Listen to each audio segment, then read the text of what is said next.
what's going on? And thank y'all for tuning in to another episode of the Man Up Real Talk podcast. I am and forever will be your host with the most, Mr. Mike Wiley, saying greetings and salutations to all of you, our faithful followers and listeners.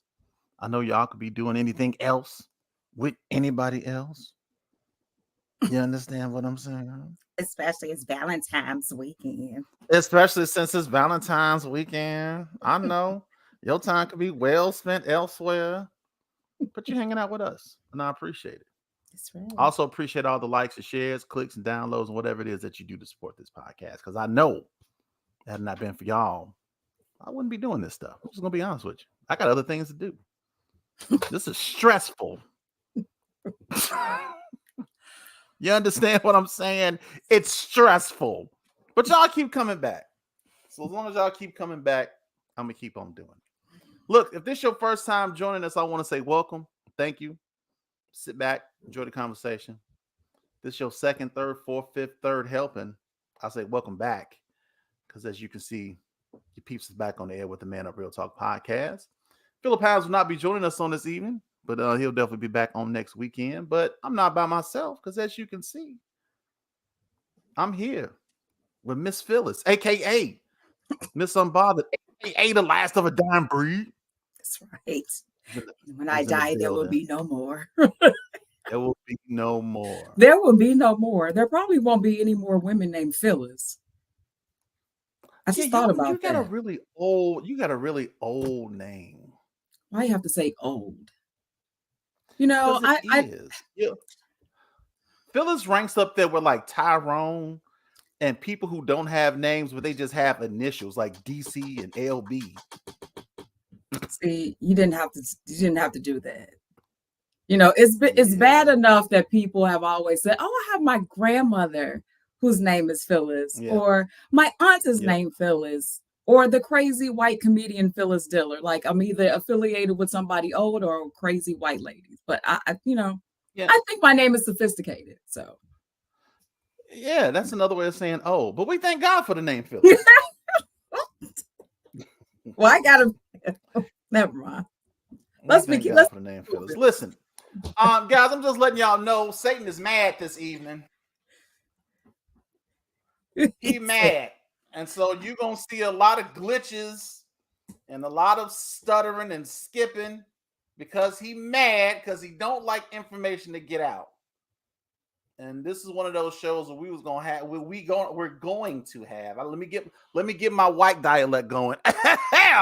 This is one of those shows where we will have a lot of great information going forward. And it's information about us, information that's been denied us. That's right, denied. And he don't like that. You know why I know? Because right now, my son is burning something in the kitchen.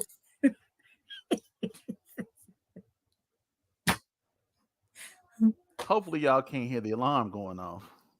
But he's burning something right at this moment. Why did he decide to start cooking now? I don't know. He's had all evening. And he decides, you know what? Let me go burn something right now. That's what I'm doing. Is that Momo or Gabe? It's your youngest, your youngest nephew. Gaby baby. Leave him alone. Mr. Gabriel.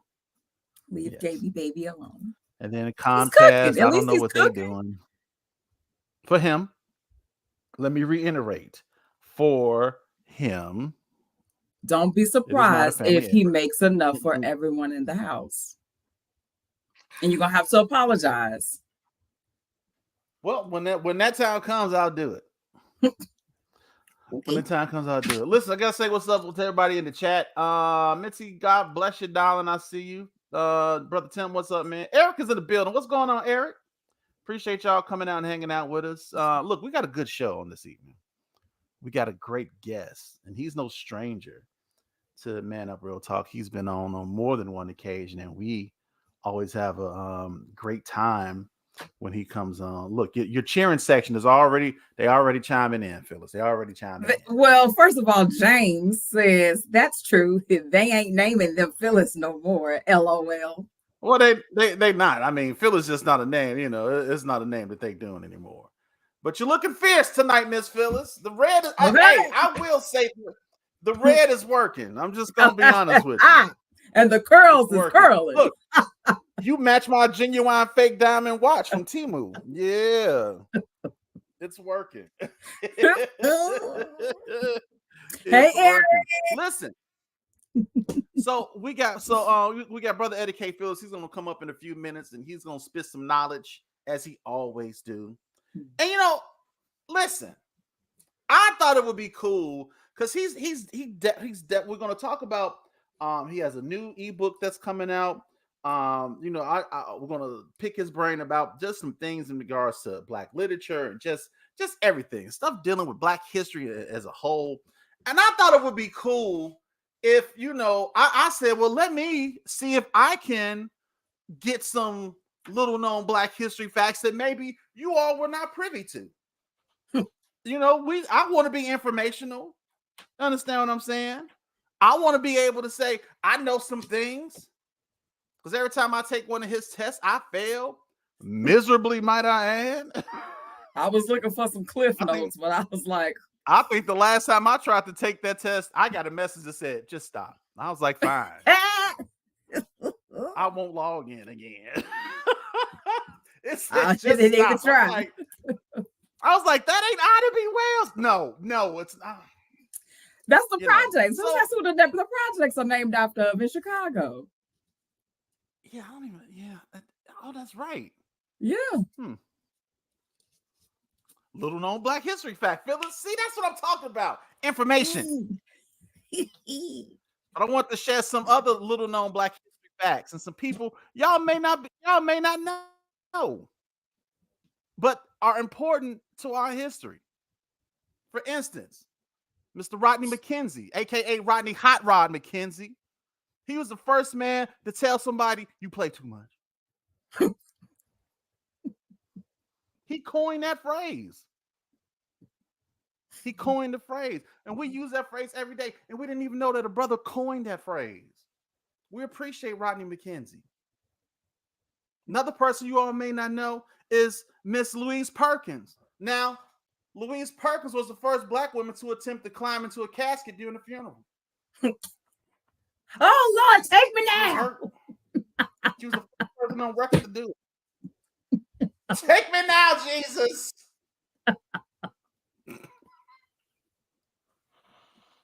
She was the first person to do it. Mr. Derek Lawrence, a.k.a. Derek. He was the first man to wear a fur coat in the summertime. He introduced Big Pimpin'. Y'all, listen, these are people we need to know. You should have pictures of them. I wish I did. I was, but I had to go deep into the archives with this stuff. Gotcha. Miss Edna Cash. Y'all don't know Edna. She was the first one to refer to soap operas as her stories.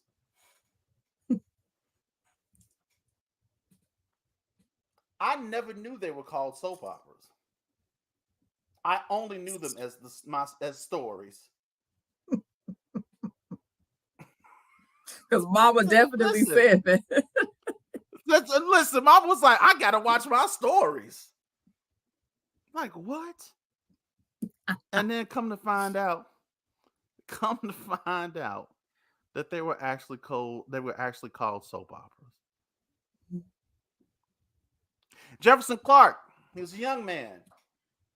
And he was the first young man at the age of 14 actually broke the space-time continuum because his mama actually slapped him on the backside of next week. These are people. These are people we need to know.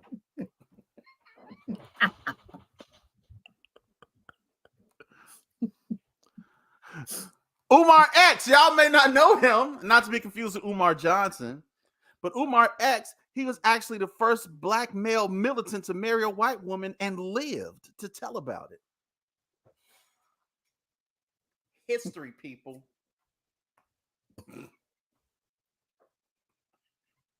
history. So this is why Man Up is here. This is why we're here. To give you all, to educate y'all, to inform. You understand what I'm saying? That's what we do.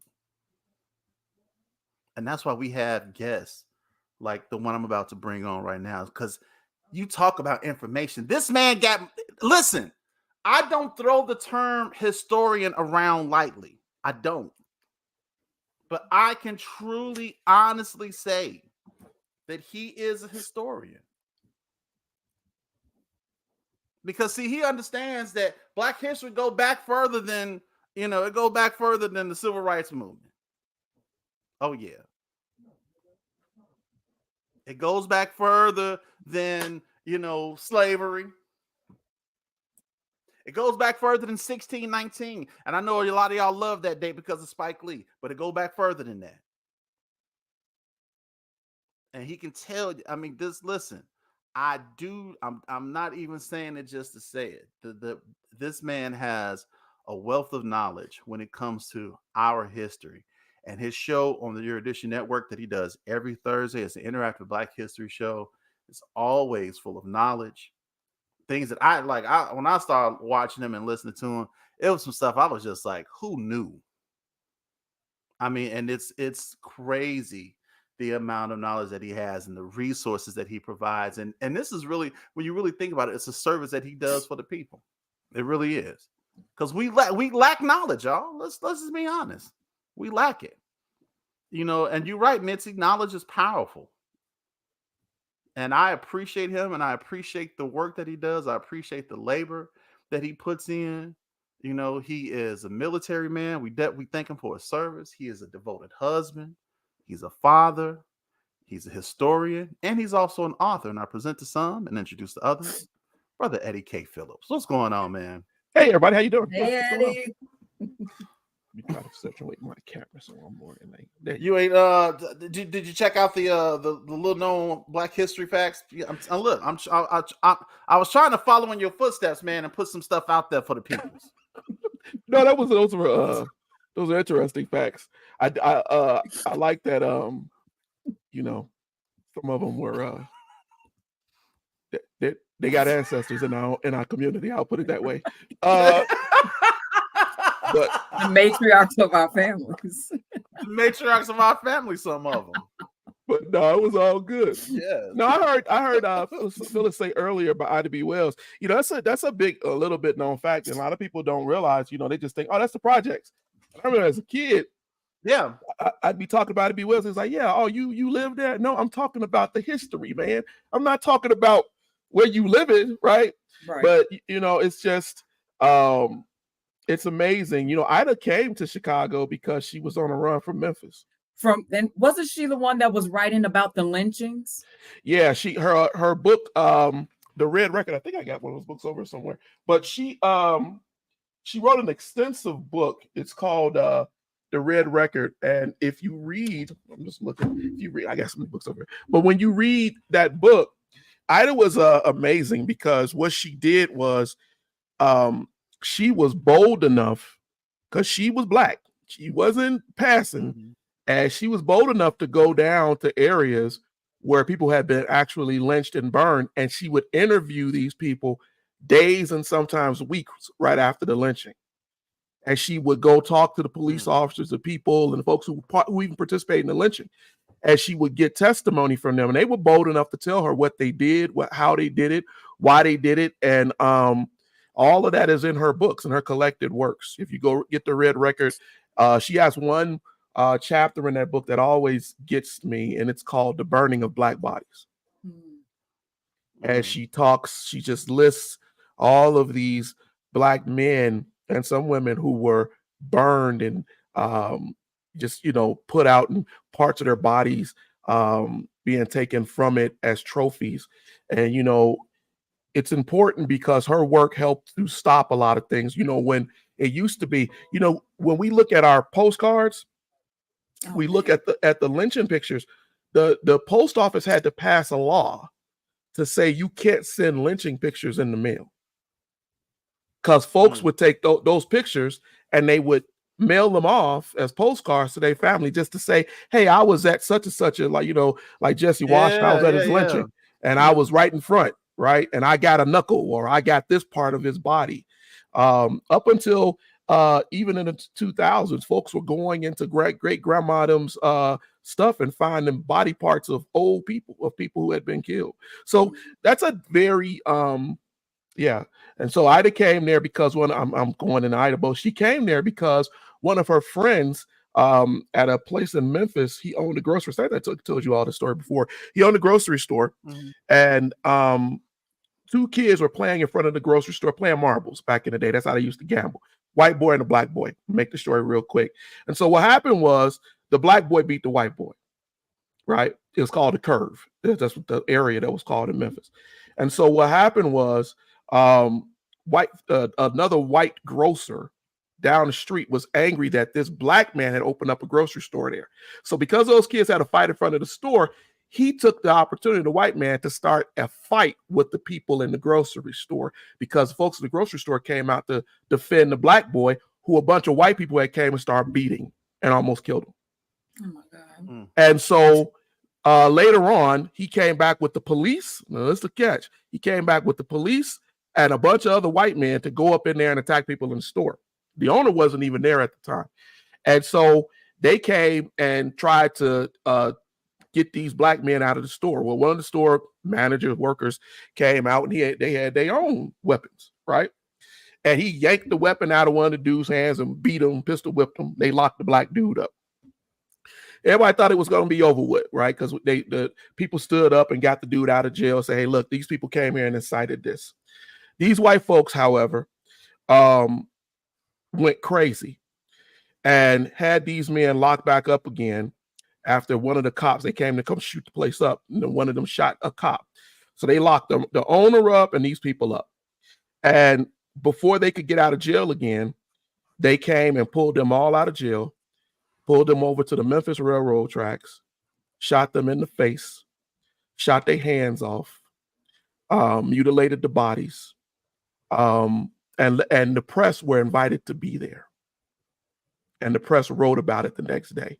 That was one of Ida B. Wells' best friends. She's really good friends of the family.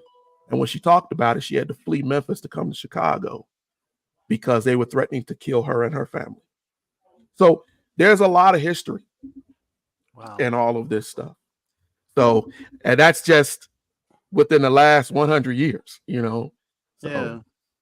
Let me ask you, man. I mean, and we've had a lot of conversations over time. What was it that inspired you to kind of delve into, or I can even say, or to kind of specialize in Black history?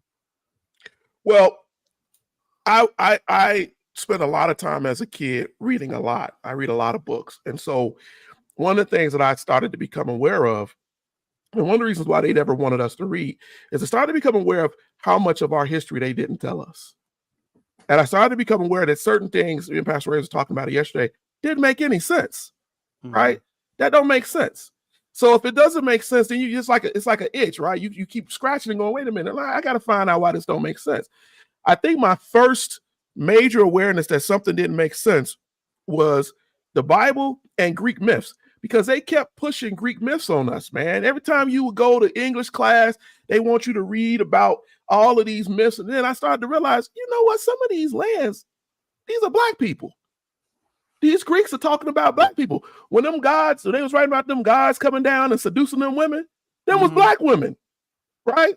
When they were talking about how beautiful women were, those were Black women, those women of color, right? So once you start to understand that the ancients, Herodotus and different other folks, Plato, they actually liked Black people. They actually saw them, the Ethiopian, as something special, something worth honoring. The land of Punt that the Egyptians lauded so much, they called it the land of the gods. That was a land of Black people, right? Dark Black people. Yeah. So I felt that, we needed to start to know a little bit more about who we are, what we are, and where we come from. So as a historian, and just kind of seeing how the shift of knowledge has been over the last, I just want to say over the course of the last 3 or 4 years, has do you think the field of Black history has evolved over the years, or has it evolved enough over the years, or do you or and I know you probably feel that it needs to evolve more, but how do you see the field of Black history evolving just over the course of, say, the last 10 years?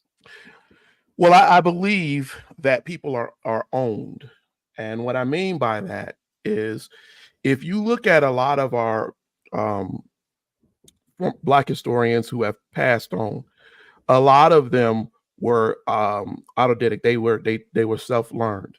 Not saying they weren't educated. Carter G. Woodson went to Harvard. W.E. Du Bois went to Harvard. Not saying they weren't educated, but they didn't get any real knowledge from these orthodox schools and these institutions.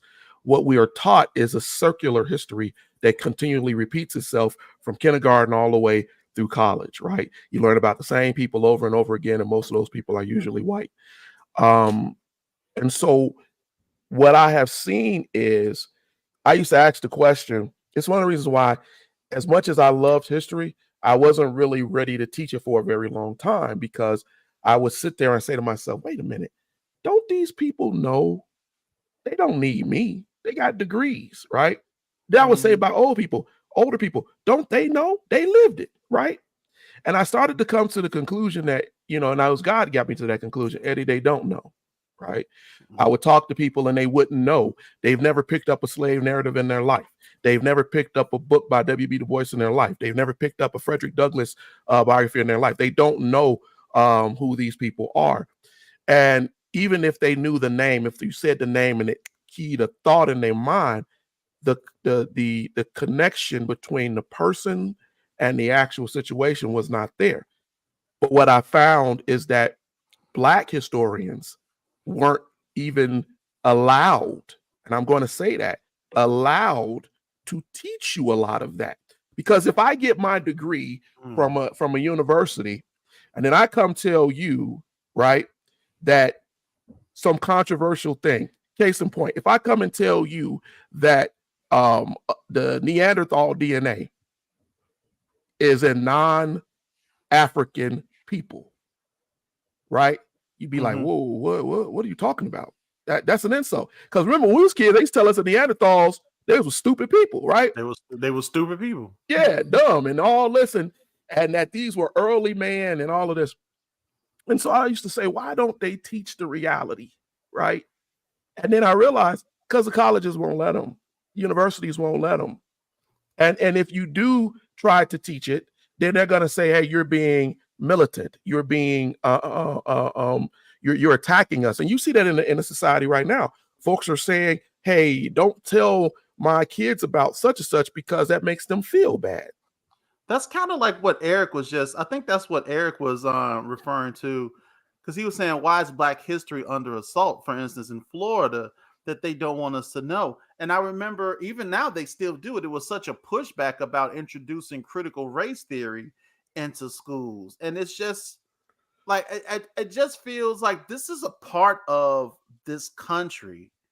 And if we are a part of this country, everybody else's history you can teach with no problem. I can learn about Greek, I can learn about Jewish, I can learn about whatever, any other culture's history, but it always seems to be this cutoff point when it comes to Black history, and I don't know if me and the pastor was talking about this on the show. It's all, and I think we even talked about it once too. It's almost as if to say that, like, if they taught that history, somebody has to take accountability for it. And nobody is willing to do that. So to avoid the accountability, they would rather just avoid it altogether, which is why it seems like the history isn't taught and the knowledge isn't provided, because it's just like nobody wants to really say, well, yeah, I benefited from these systems that were put into place. I benefited from the fact that you guys were held, back for a certain extent. So it's like, how do you now counteract that? It is very difficult to go through a lot of this stuff, because what happens is that you got a lot of people, even in our own culture, who fight against our ability to teach history. Mm-hmm. I mean, they are so dedicated to stopping us from teaching history that it's maddening sometimes. When you have people saying, agreeing with schools and council members saying, hey man, you know what? Yeah, I understand how that hurts your kids' feelings. Or even saying, some of them start the right way. I myself don't like the idea of constantly dwelling on slavery, right? I don't. Yeah. And I tell everybody that. But at the same time, what I don't like is us not talking about it at all. We can't just not talk about it, right? We can't act like it didn't happen. And I see that we can't come to a grips with it, right? We seem to not be able to what's the word? To be able to actually be honest, to be honest. Yeah. So that's one of the reasons why I wrote why I worked on this new book, because I felt that we were getting to a point where we were losing ourselves, right? And I didn't want that. I didn't want to keep seeing that and condoning that. And so one of the things that I tried to do was write a book that goes beyond what we are cyclically knowing. Mm-hmm. If you share your screen, I'll even let you see. I told you I got a promotional copy. I didn't add all. Look, this is a 101 question book, and I'm gonna tell you, this book challenged me, because I wanted to. My purpose for writing this book was because every Thursday when I get on the Erudition Network and I teach Black history, I ask people to make it interactive, to ask questions. And my mama was like, well, maybe son, they don't know what questions to ask. So I said, that's a good point, Mom. Right? So I said, well, why don't I, write a book that challenges you and makes you look at our history in a certain way. And so once you start reading this, hopefully it will make you want to start asking questions about some of these subjects that I cover, because I can only cover so much, right? Right. I can only say so much in the book. But what I wanted to do was to give you something just to talk about. You want to share it? I want to ask you a real quick question. I'm sorry. I want no, because I'm trying to be professional and actually ask some Arthurian type questions. Just talk to me. Listen, my name is Eddie. I see your hand, Phyllis. Dang. Can I just say what I gotta say first? No, because I'm gonna lose it. I think I have ADHD. Go ahead. Thanks. I want to ask you this question before I lose it. So I know for the state of Missouri, late last year, they voted to remove any and all curriculums on Black history. They actually passed it, and Black history will no longer be taught. So with that, and we know that they are now pulling books off of the shelves, and you're wanting to teach your children or learn about Black history yourself. What resources can we go to, and where can we get these resources from that will keep the history alive so that we can teach our kids and learn about it ourselves? Because there are some things that I'm not, I know of some details because I did take African American studies in college, but there are some things in which some information they didn't really elaborate on. Like I remember in some of the literature that I read, they were calling W.E.B. Du Bois a communist. And they were saying, and then there was another book that I was reading in which there were some people who were saying that Booker T. Washington really wasn't for Black people.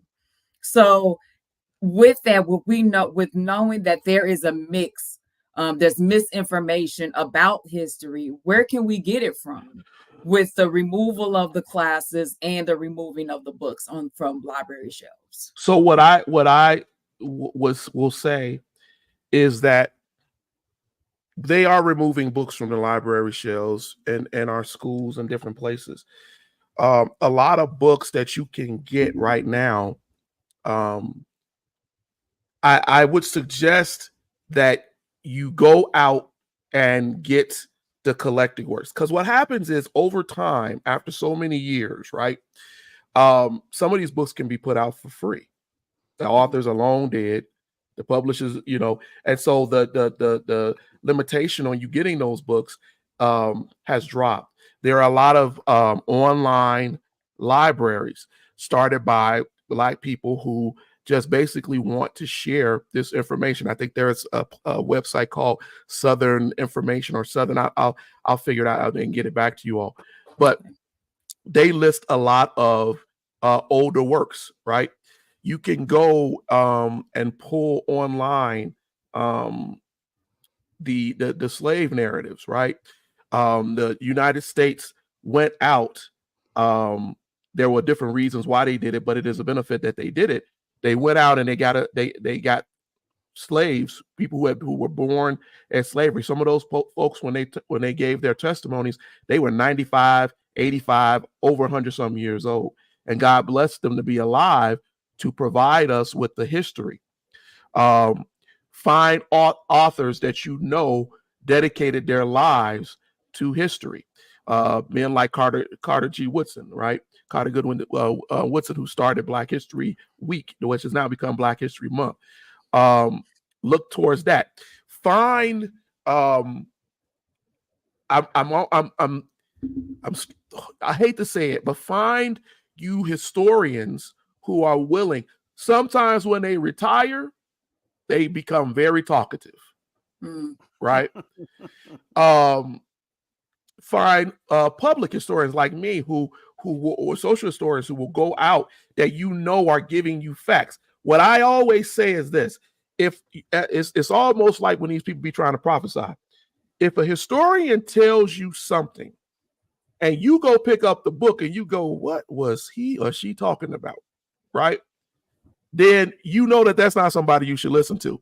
If they give you some history, right? And when you challenge that history, they go, oh, you say, well, where you get that from? And they go, Grandma told me 14 years ago. Well, Grandma may be right and she may be wrong, right? There are people who have given their lives to the research and study of Black history. They have done everything in their power to leave us a legacy. That's one thing I was telling Pastor Razor. It's important to write these books. I saw folks in chat saying, oh, no spoilers, no spoilers.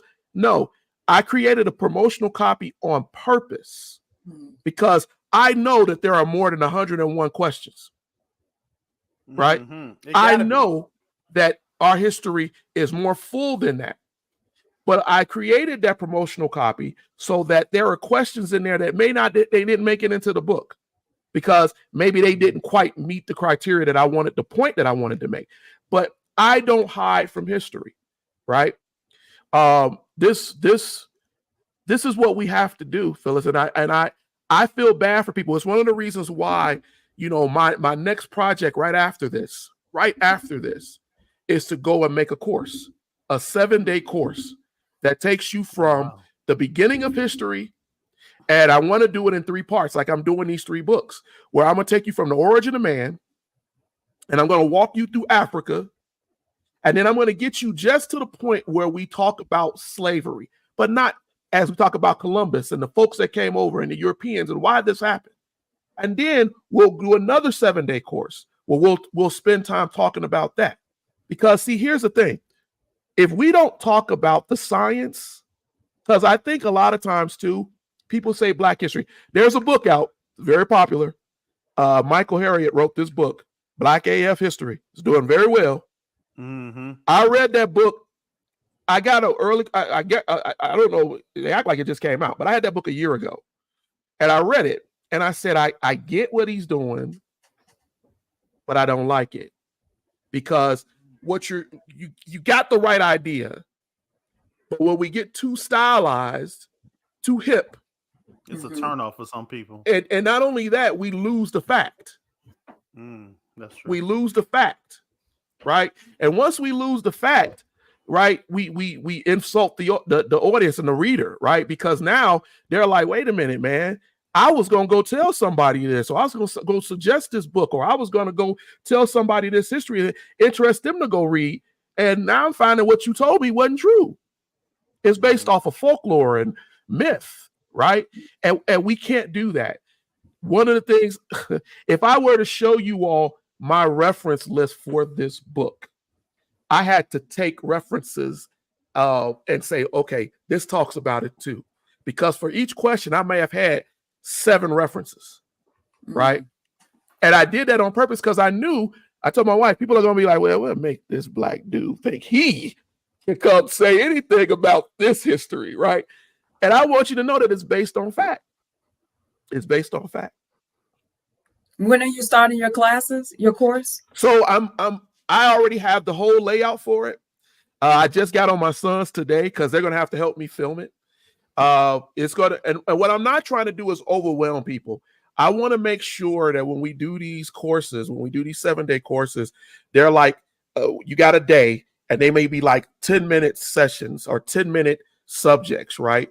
That's enough for you to come home from work, come home tired, because I know I'm an adult, I'm a grown man too, and go, man, I don't really want to hear about Darwin, right? I just dealt with some of these primordial species at this job. I don't want to come home. Listen. And I do it again, right? I just dealt with his descendants. Now I got to talk about, oh, Lord. So that's what I want to do. And I want to do it. Initially, I thought, man, we could do 14 days. But I said, no, let's break it down. Let's not overwhelm the people. Plus, it allows me to keep it at a reasonable price, people, because I want folks to buy it, and I want folks to learn from it, and I want them to benefit from it. And the only way that can happen is that we have to come to some agreement on what is the viable price for this, right? There are master classes out here that I've seen folks teaching. They ain't teaching y'all nothing. I'm gonna be real honest with you. And they charging you $400.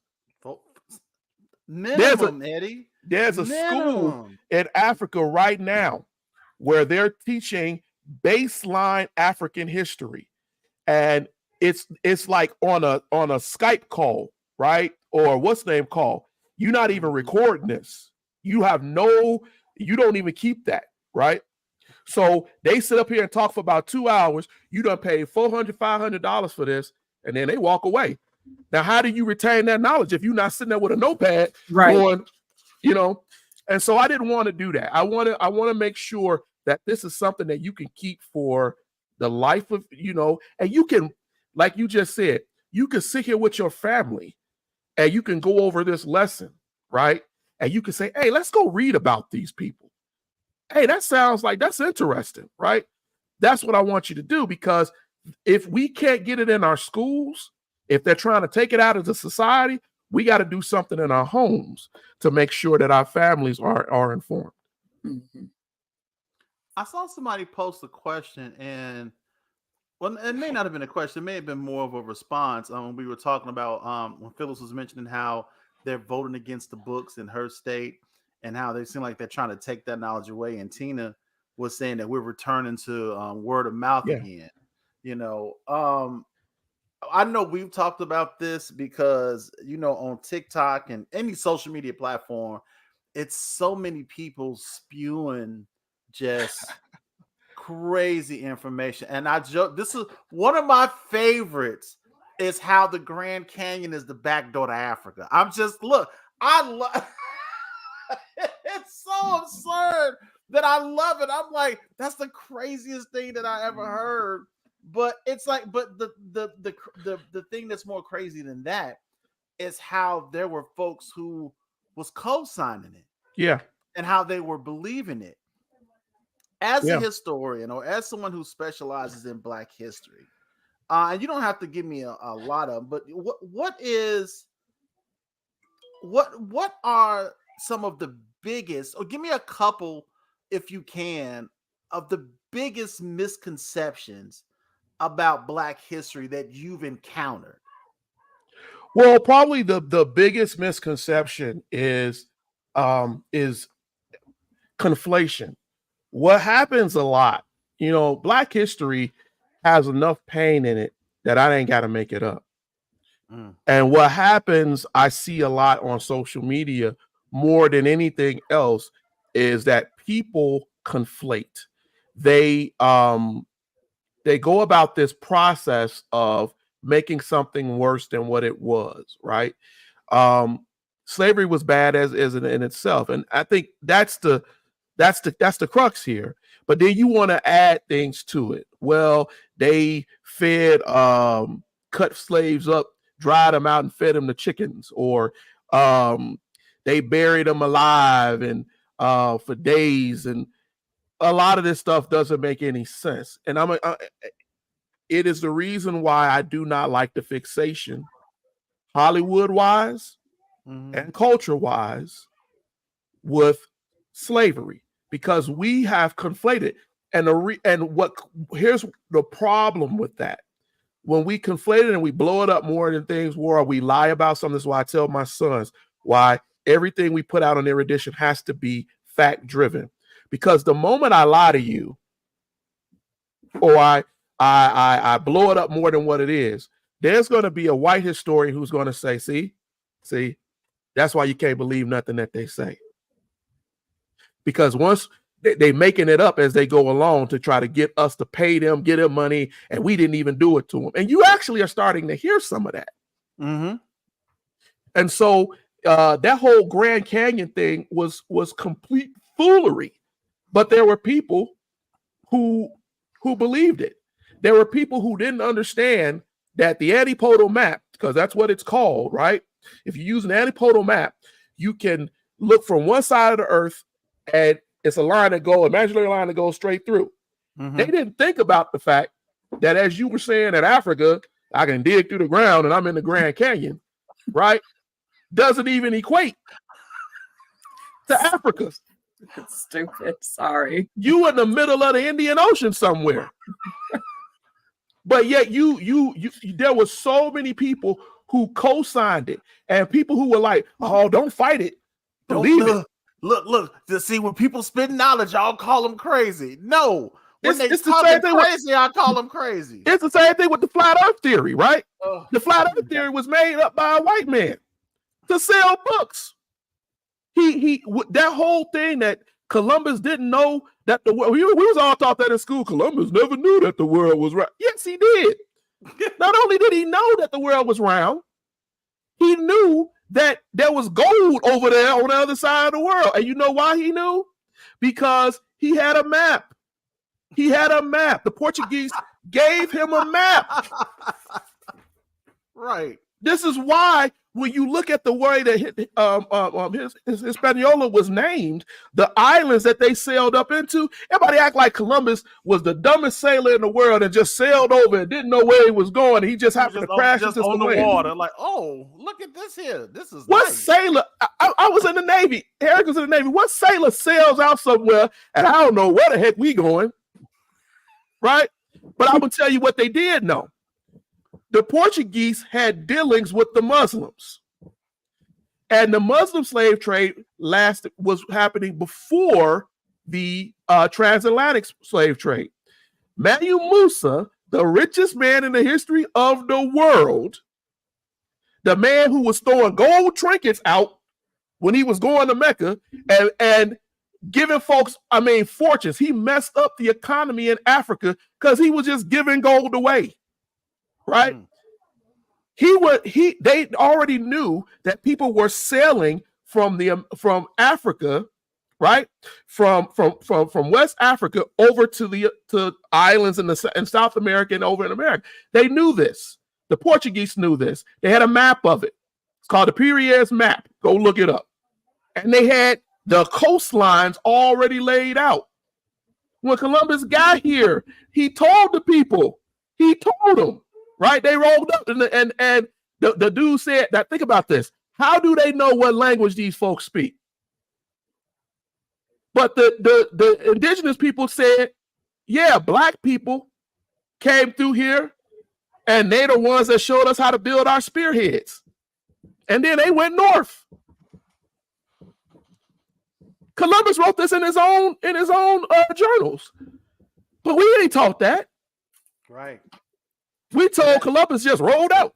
He just didn't plot a course. He just got on the boat and just said, "Well, let's see what the waves will take." Them folks came looking for gold, man. They came looking for gold. That's why there's so much gold in Europe, in their churches, in their castles. They came looking for the gold, right? The wealth. They wanted that wealth that they heard that Manu Musa had. They wanted that wealth. And then here's the thing.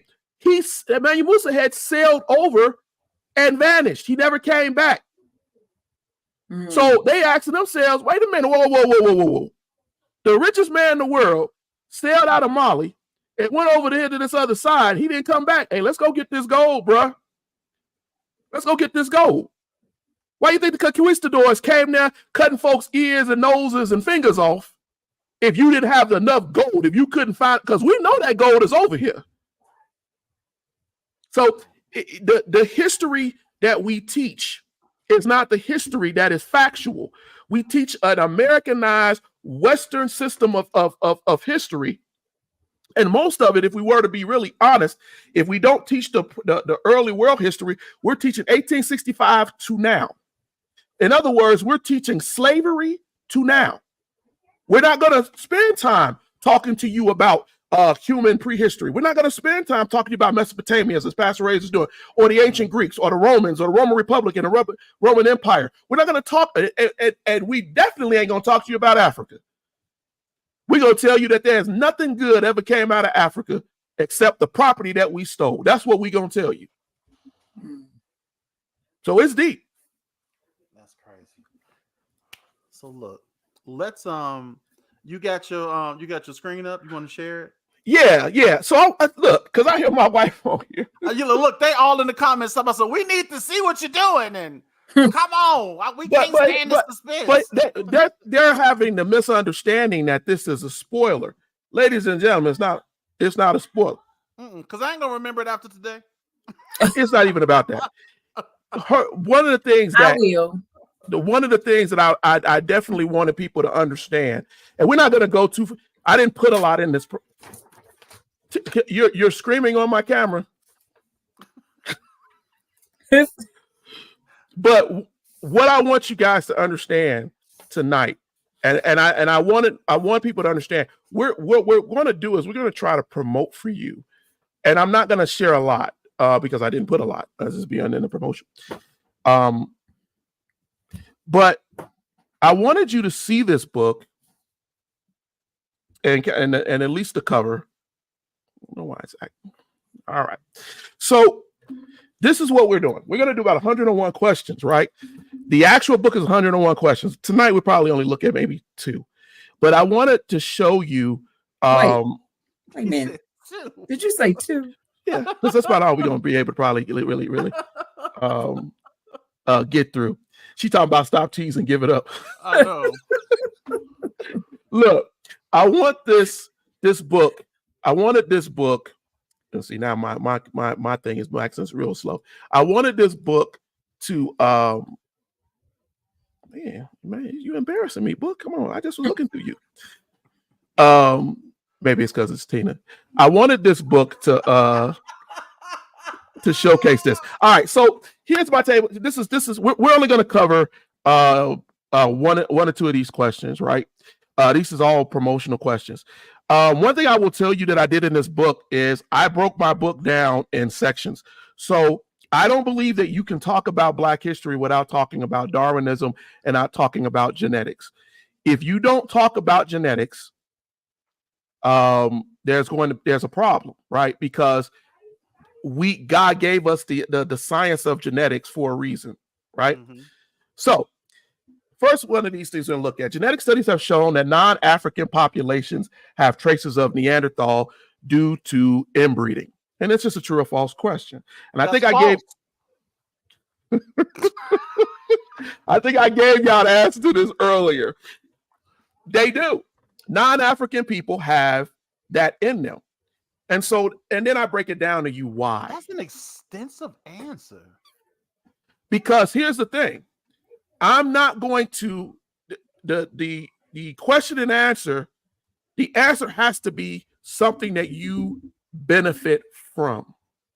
Wow. I want to cue the question with you that you didn't know to ask, and then give you what you need. So if you go ask somebody this question, they say, "What? You telling me that I'm Neanderthal, right?"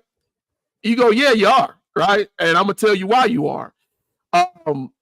Because we have sequenced those genomes. And this is recent. I'm going to tell you how crazy history and science is. When they did the genome research of this within the last 5 years, before that, everybody called a Neanderthal, "Oh, you're a Neanderthal, you're an idiot." Right after they found that out, get online tonight and go pull up how many white people, Europeans, are bragging that they got Neanderthal DNA. All of a sudden, it became worth something. It became valued, right? So what I asked that question because I wanted people to understand that this is research. This was done. This was figured out. And so when we look at evolutionary anthropology, right, and we break this stuff down, we understand that. And what do we mean by non-African? Because let me make that real clear to you. Those are people who migrated outside of Africa. Everybody started in Africa. As Pastor Razor says in his book, that's a fact. Everybody started in Africa from the mitochondrial DNA of Eve, right? And the Y chromosomes of Adam. Everybody started there. But then as they migrated out, right? They migrated out and they ran into other species. Not humans, species. So when you get somebody bragging about Neanderthal DNA, understand that meant that your great whatever ancestor slept with some species that was not theirs. And they had children. And we know it because it's in the DNA. And let me break it down to you even further. Most of it was in the north, in Europe, right? Some of it went to the east, but most of it that's what the Neanderthals were. Right? So I wanted to break that down. It's a very extensive answer. Wow. Because I want you to understand. What did it do? It gave you Crohn's disease. It gave you diabetes. It gave you things that the human beings did not have. How we respond to progesterone. Miscarriages. But that's not Eddie saying that. That's the science saying that. So let me ask you a quick question. Go ahead. Is this the small piece that people pulled to say that humans evolved from monkeys? So when we start talking about Darwin, there are so many things that Darwin didn't know. And he just assumed, right? And he put it in there. The problem is that for the better part of 300 to 400 years, people just went along with it. And they said, and they poked Darwinism. One thing you will find with this book too is that I have, and I'm gonna say this to everybody that's out here, y'all, I have a problem with hominids.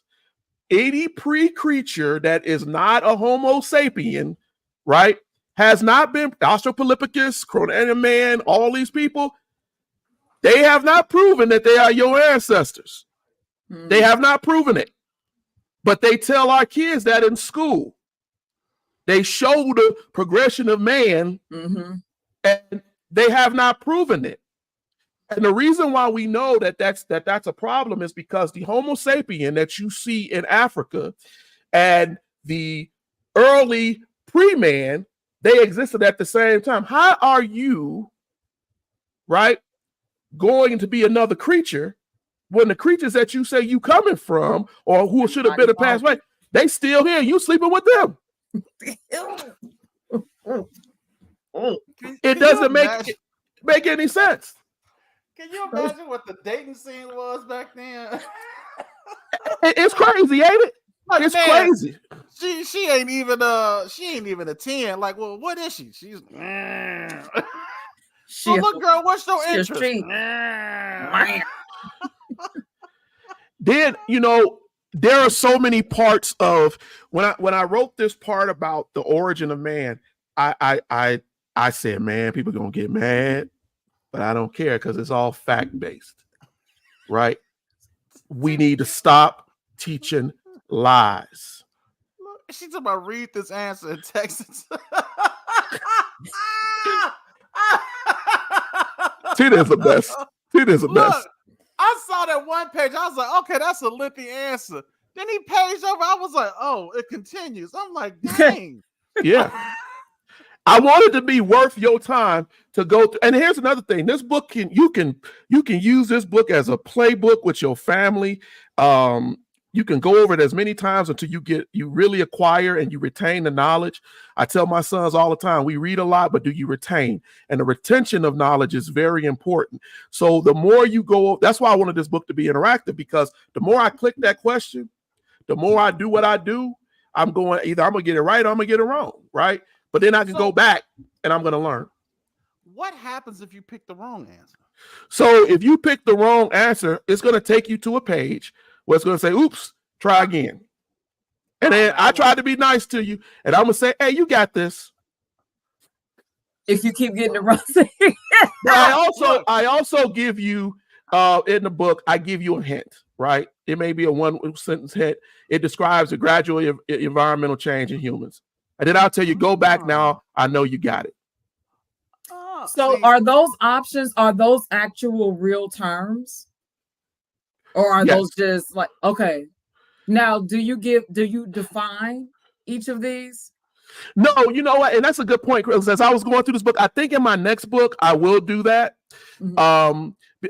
What I define is the answer. But I may do that. Typically, what I do whenever I do a quiz, I try to make sure that whether you get it right or wrong, you're going to learn something. But for the purposes of pages for this, I just basically said, no, let me just really break out, because the answer to the question is going to be so deep, right? For most of the book, there are times where I'm just going to use brevity and go straight into it. But I really want to hit where the answer, like this question right here, when we start talking about phenotypic variation, right? Now, that's the scientific word for it, right? That's what it is. Most people like, finna what? Finna who? But when you read Pastor Razor's book, he talks about this, right? That's the change, the gradual change that physical humans go through if they are isolated in different environments, right? The Asian, the Indus people, right? The African and their melanin in their skin. And so there is science behind that is factual, evolutionary science, right? But let me say something else here. Every evolution ain't evolution. Sometimes there's de-evolution. And one thing that we don't teach is de-evolution.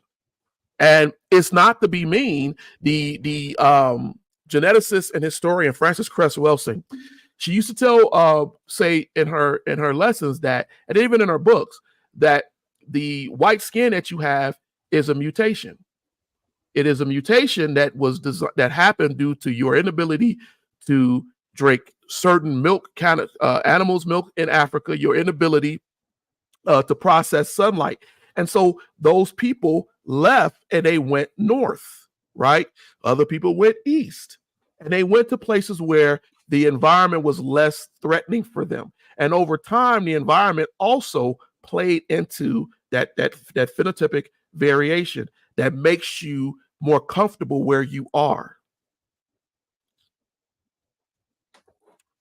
Yeah. So C was the right answer. C is the right answer. But click on. Let's see. Yeah.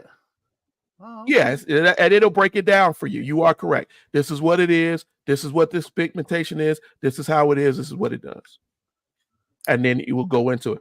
But I wanted this book to be interactive. I also am going to put out a print version of this book that won't be interactive because but it will have the answers on the other side after you ask the question. But it takes such a while to get print books made like that I was like, let me go ahead and do the ebook first. One, is interactive. You can load it on your phone. You can load it on your Kindle. You can do it in many different kind of ways. Buy the book and you do it and open it up the way you want to read it and take in the knowledge. You can sit on a train and be reading through this book. So that's what I wanted to do with it. I have a question. Go ahead.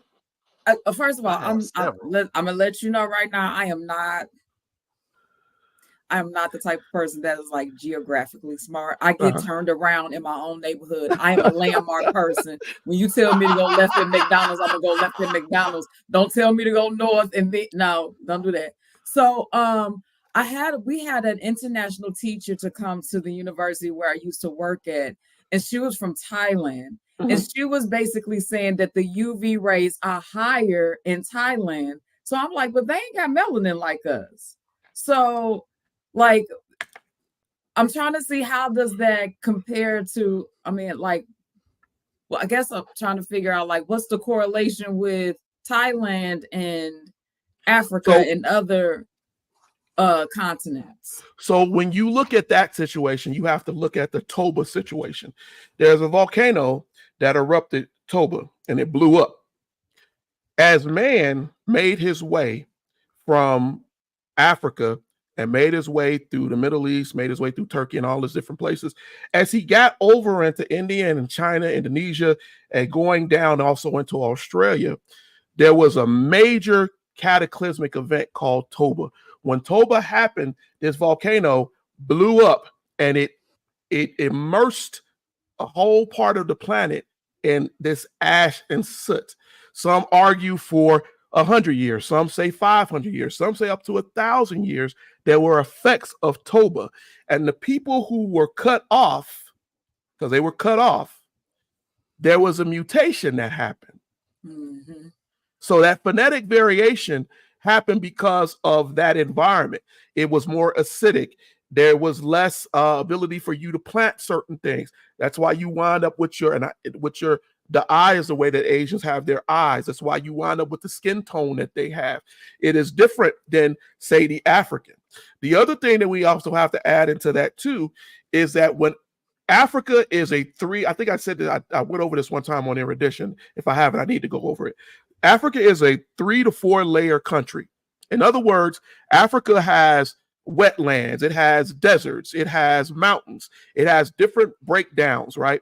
When early man started to migrate out of Africa, he migrated because of climate change. A lot of times he had to leave because the land he could not plant, he could not feed animals. So he had to go east, right, to go to a more plush land. And this is because of something that is called solar insolation. And that is the weeble wobble, right, of the planet. As it was going, the weeble wobble happened where it kind of tilted differently. And this happens occasionally in Africa, even to this day. And what happened is it started to burn different areas. The solar rays were able to penetrate the planet in a way where it made it inhospitable for human life. So they had to leave.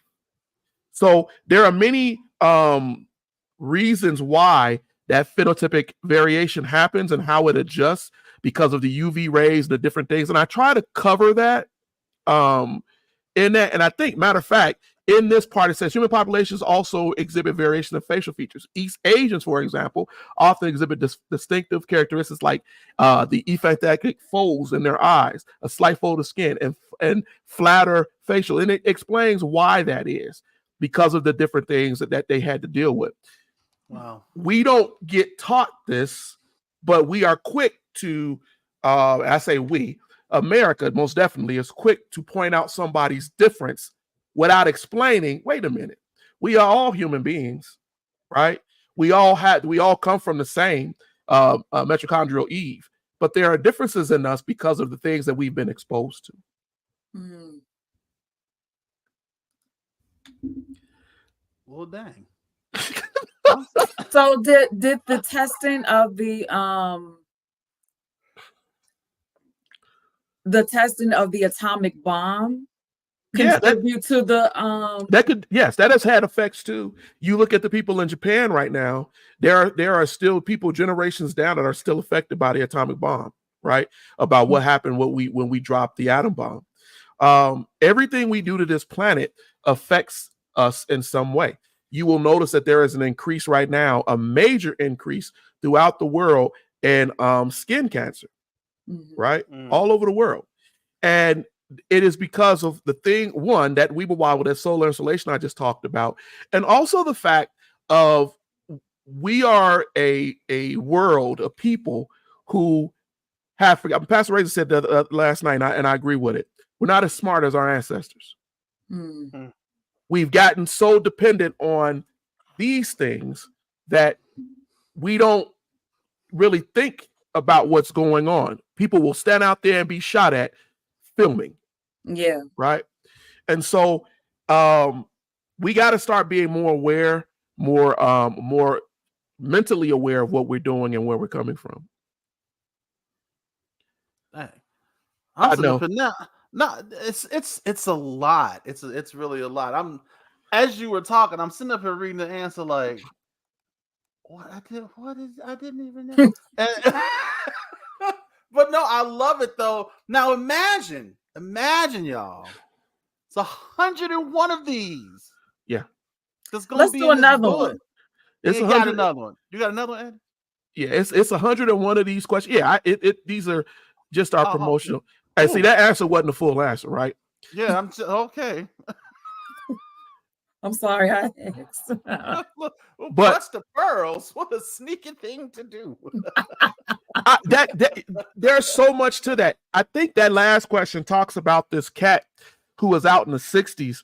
This dude, and I put him in there, man, because this cat, man, it's an example of pseudo history and pseudoscience. This cat came out here and is telling everybody that Black people, because of our skin color and the way we look, that just made us ignorant, right? It just shows that we stupid, that we don't have brains. And so all of these answers kind of go back into these different things, and they touch on this history. This question, the rock engravings in Tassila Algira, region of present-day Algeria. I heard Pastor Razor talking about King Nimrod in his book. I'm reading about it. And I said, a lot of people will tell you Nimrod really doesn't exist. They'll talk to you about Gilgamesh. They'll talk to you about all of these different people. They'll say, well, it doesn't exist. This is a myth that's made up. But things aren't made up, right? When you can go and pull them up. And so there are rock engravings in places in Africa and different places, whether you're talking about Kush, whether you're talking about Mesopotamia, that reference these people, these amazing individuals, some of them which I talk about in this book, in a lot of these answers. And there's reasons why we need to know about these engravings. I was talking to somebody a couple of months ago, and I said, hey, man, he was like, I'm going over to Africa. And he was talking about Ghana. And I was like, oh, that's nice. That's cool. I was like, why you over there? How long you gonna be over there? He was talking to different places he was going to live. I was like, you can go visit this temple. You can go do this. He was like, I didn't know that was that there was rocks and stuff like that. And I was like, yeah, you can go to Zimbabwe, right? And go look at what's left of their culture in rock and stone and know who you are, right? But we spend so much time talking about the Queen of England, what happened in the French Revolution, the Renaissance. My son today was I had to look at some of his homework, and they're talking about the Greeks, the phalanx, and how the Greeks fought and everything else. I'm like, this is really great and interesting. But while they're talking about Aristotle and all of this, they not telling y'all that they stole those movements, those fighting movements from Africans. They didn't tell you that the Greek philosophers and historians, they all came to Africa and sat at Timbuktu, right? They sat in these places to learn. What fighting style? You mean like in regards to like the hammer and the anvil? So Alexander the Great is renowned for beating Darius the First, right? And beating the Persian Empire, which was a huge empire. And everybody goes, oh man, that made him great. Alexander was amazing, right? But when you understand that Alexander's teacher was a Greek philosopher and social philosopher who spent a lot of time in Africa and then taught him.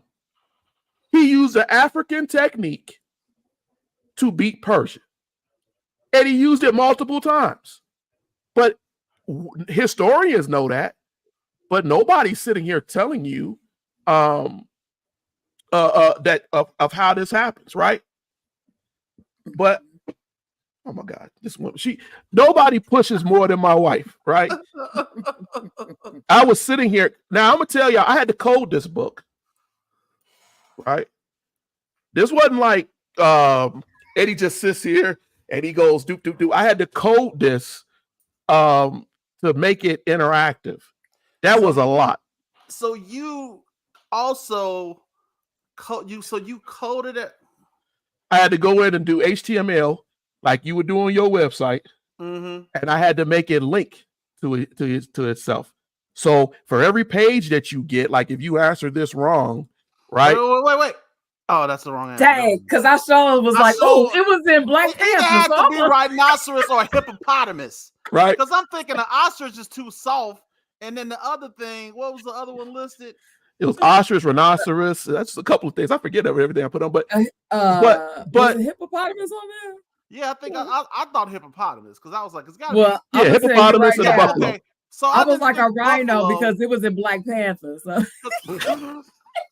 I didn't think buffalo because when I think buffaloes, I think cowboys and stuff like that. But I was thinking it either had to be hippopotamus or rhinoceros. I'm thinking big, like big animals. Like I wouldn't guess an ostrich. But ostriches are pretty big birds, though. Yeah, but then you have to understand what makes that particular animal important, right? And what makes it, I done made it mad, but what makes it makes it want to do, why would they think that was important? And that comes down to Nimrod, right? That comes down to the issues of the time. Let me get back to this thing. All right, there it is. So that's the issues of the time. So the rock engravings will tell you, right, that it's an ostrich, right? He's standing next to an ostrich. Now, the ostrich don't mean the same thing to us that it may have meant thousands of years ago, right? Yeah. But again, all of the questions that are added in here, they have their purpose and their reason to lead you towards, through the book. And like I said, I hit a lot of different sections in this book because I really, really wanted people to learn from the origin of man. We go into Mesopotamia, and then I kind of touch on what people don't know about Carthage and Numidia, right? I don't know many people who spent time learning what happened in Carthage and the Numidians and how that's important with the Romans. We talk about the African kingdoms, right? Why they're important, how they linked to the expansion of man, right? We talk about how Christianity with some of them and different things happen and why they happen. So it's a lot in this book. Even going in, Phyllis was talking about Asia, our civilization and how we got into the Asian continent. We don't spend enough time talking about the Indus people. Most of us don't know who the Harappan people civilization is. Those are the Indus people. And they were Black folks. And what did they do? And what amazing things did they do? Because here's the thing. They haven't translated their language. And they're finding things in the Indus Valley that they're like, how did these people know how to do this? But that's our people. That's our ancestors, right? And so doing this book was a challenge for me because I just really wanted to make sure we started to talk about history before 1619. I get, Mike, we've talked about this before I was on the show. That angers me because I'm not going to let you tell me that my history started with bondage, right? My history is so much bigger than that. And my ancestors did so much more than that. And so that's really what this book is about. And I'm telling you, it's going through its vetting right now. When it's done, I want it done, so I can move on to the next one, because this is just early world. We're not even talking about medieval time right now. Right. I'm gonna tell you, man, just from those few answers, I can't even imagine. Oh, I saw your hand, Phyllis. Go ahead. So your book is not complete, right? It's complete. It just has to be vetted. Yeah, I get what you're saying. It has to be what? Vetted. What that mean? It has to be made sure that all of the parts. Lying. No, they don't care if I lie. That's one thing I laughed about. But yeah, they don't care if you lie. But what it has to do is, since this is an interactive book, the publisher has to make sure that when they go through it, that when they click the pages and everything, that it works. It's coded the way it's supposed to be, because it's a coded book. Okay. Now, the actual hard copy book, that's just taking everything and putting it on paper, right? And getting it out the door. But it just takes longer for the publisher to get back to you. They got to send you a copy. So I say, you know what, man, let's just do an ebook first and then get people to buy that. And then if folks want to go get the hard copy, because I know there's people who like to smell books and do all of this stuff, right? I love tangible books. Yeah. Yes. Then all good, so that we can put that book out just like that, so they can be able. Now, the only thing about it is, this book, whenever we talk about print, I got to put in a certain part to handle that print. But I always try. I saw my wife put on here earlier some crazy price, but I try to make sure that the book is at a reasonable price and at a place where we can benefit from it as the Erudition Network, because it's really also another part of it. Yeah, I can tell you what it's worth, right? The knowledge in this book the knowledge in this book is worth a lot of money if you're going to go pay for college classes and stuff. Mm-hmm. But that's not what I want people to do. If I price it too high, even with this course that's coming up, then people aren't going to be able to get it. That's not the purpose. The purpose is to make sure as many people get it. And if a lot of people get it, then I make to make the money that we can.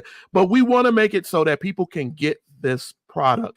I think just a little bit that I showed you all tonight, I tried my best to make it a project that's worth doing, right? I did not want it to be, Eddie wrote a paragraph here telling me who King Nimrod was. No, I want you to really understand, where my information is from. And what you don't see here, that is not in the promotional copy, but is in the full copy, is you don't see my references. There's references for every question. Mm-hmm. So what does that benefit you? That means that as a reader, when you go through this and you say, well, where did he get this from? There will be books, right? That you now can go say, I'm gonna go get that book myself. And I'm gonna read that, right? And get a better understanding. So that's what it's supposed to do. I was asking because there are terms and places that I can't pronounce, and I was like, can you put the pronunciation in there? But the phonetics. Look, yeah, that skin condition. I was like, yeah. Yeah, I was like, is that prophetic? I started making up words. I was like, all right. You want the phonetic breakdown of what? I want the phonetic breakdown. I wanted to let you know, just a little fun fact. I bought a book off of Amazon for Solomon. He's my youngest, and it's called 51 Black Heroes. Uh-huh. King Nimrod is mentioned in this book. Mansa Musa is mentioned in the book. And there was a female pharaoh that in his book. Yeah, and it's available on Amazon. And there are some terminology in there that I can't, but it's just letting me know that that was a good purchase because of the people that you've been referencing. Oh yeah. Those are key things. There are people out here who are trying, to really teach. And I appreciate every one of them. There's a woman, what is it, Black in Education. She's on Facebook, and I've been talking back and forth with her. She gets on every day, I think about every day, to talk about Egypt, right? And break down the pharaohs and things like that. There are people. I think I might have seen her. Yeah, it's Black in Education. She also does another thing too, where she does stuff for young kids. Because that sounds familiar. We have to start teaching, and we are. There are people out here who are really trying. The problem that we're seeing though is that, and I'm gonna let you all in on it. It is a hard burden to do this because people don't like it. Mm-hmm. And they do things to show you they don't like it. And I'll leave it at that. But they do things to stop you from doing what you're doing. And so I just thank God because the commitment to do it and to continue to do it. I give credit to my wife and my kids and Pastor Razor too, because they kept telling me, yeah, man, when you write a book, man, you write a book. And then I decided, oh yeah, I'll write one, but let me make it interesting and make it real hard for myself and go in here and code this book, right? But I thought about the fact that a lot of the kids are walking around with these phones. And I considered the fact that, a lot of them won't get a book, right? But they might get it in their phone. And they might click on it and play it on their phone, right? Mm-hmm. And so that's how I went about looking at doing it as an interactive book. Plus, we do an interactive program, so I wanted to make sure that we kept that interactive part to what we're doing. But this is the first. This is the first of 3 books, y'all. This is only the very first one that's coming out. We'll do a medieval one, and then we're going to go into one that goes from medieval time into a modern time and touches on history. That medieval time, that's going to be the one right there. Yeah, I've always been a sucker for that stuff. Like I love the story of King Arthur and all those guys back in the day. But I'm like, I wonder what was some black people during that time. Like, where were we at? Knights?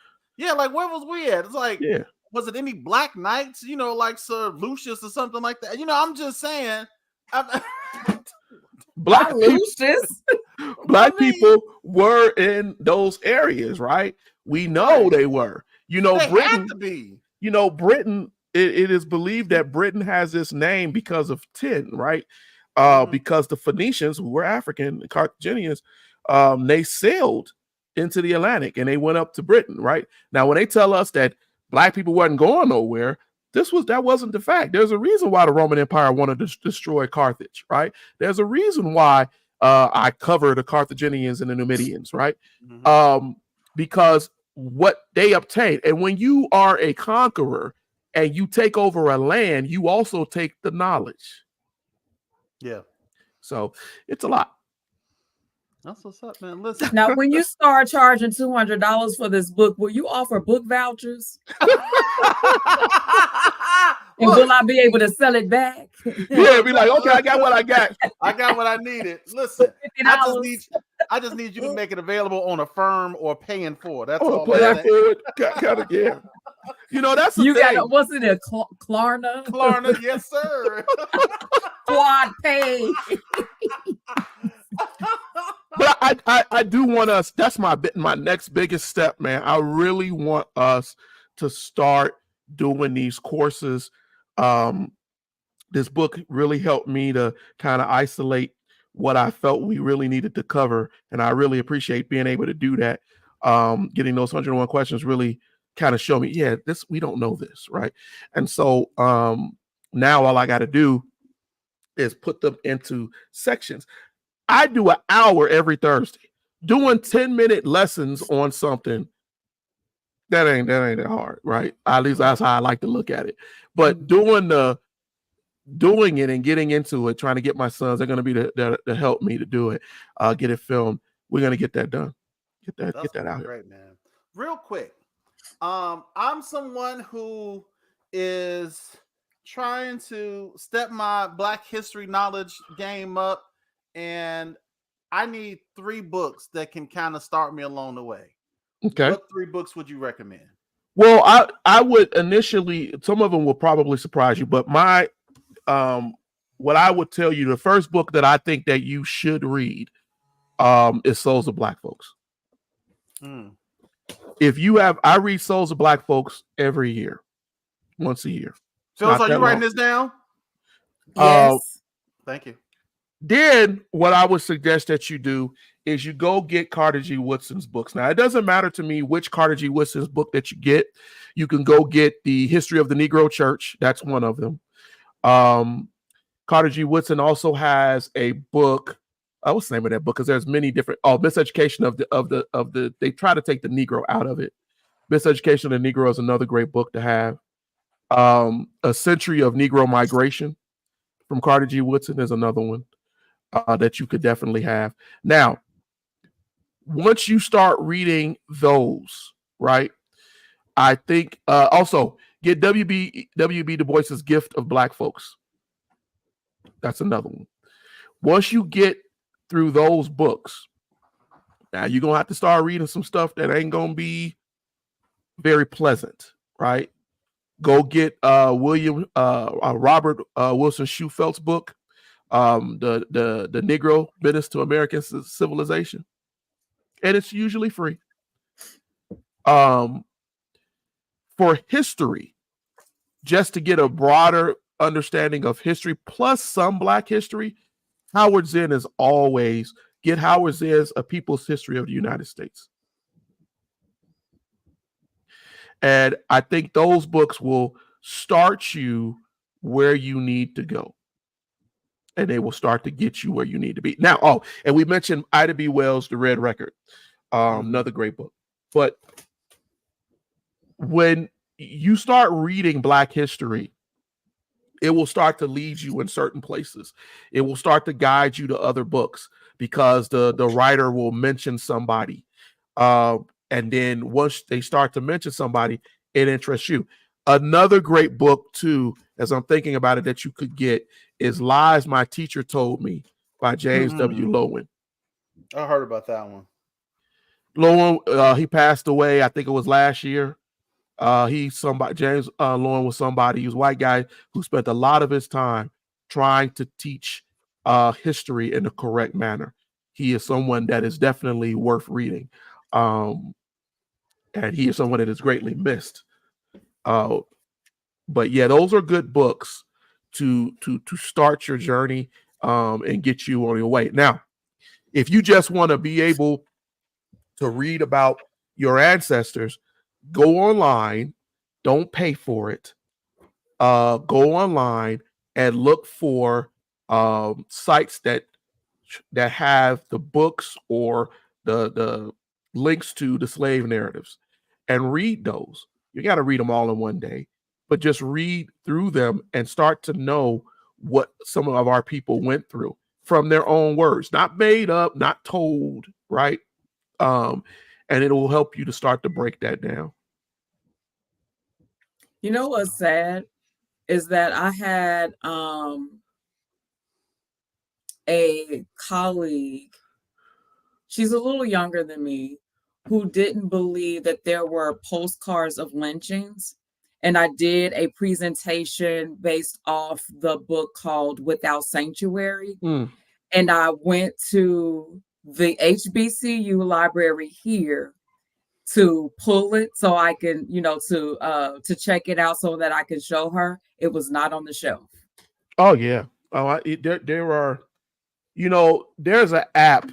I don't know how they do it where you all are, but there's an app now. It's called Libby. There are apps now. Libby is an app where you can get a digital library card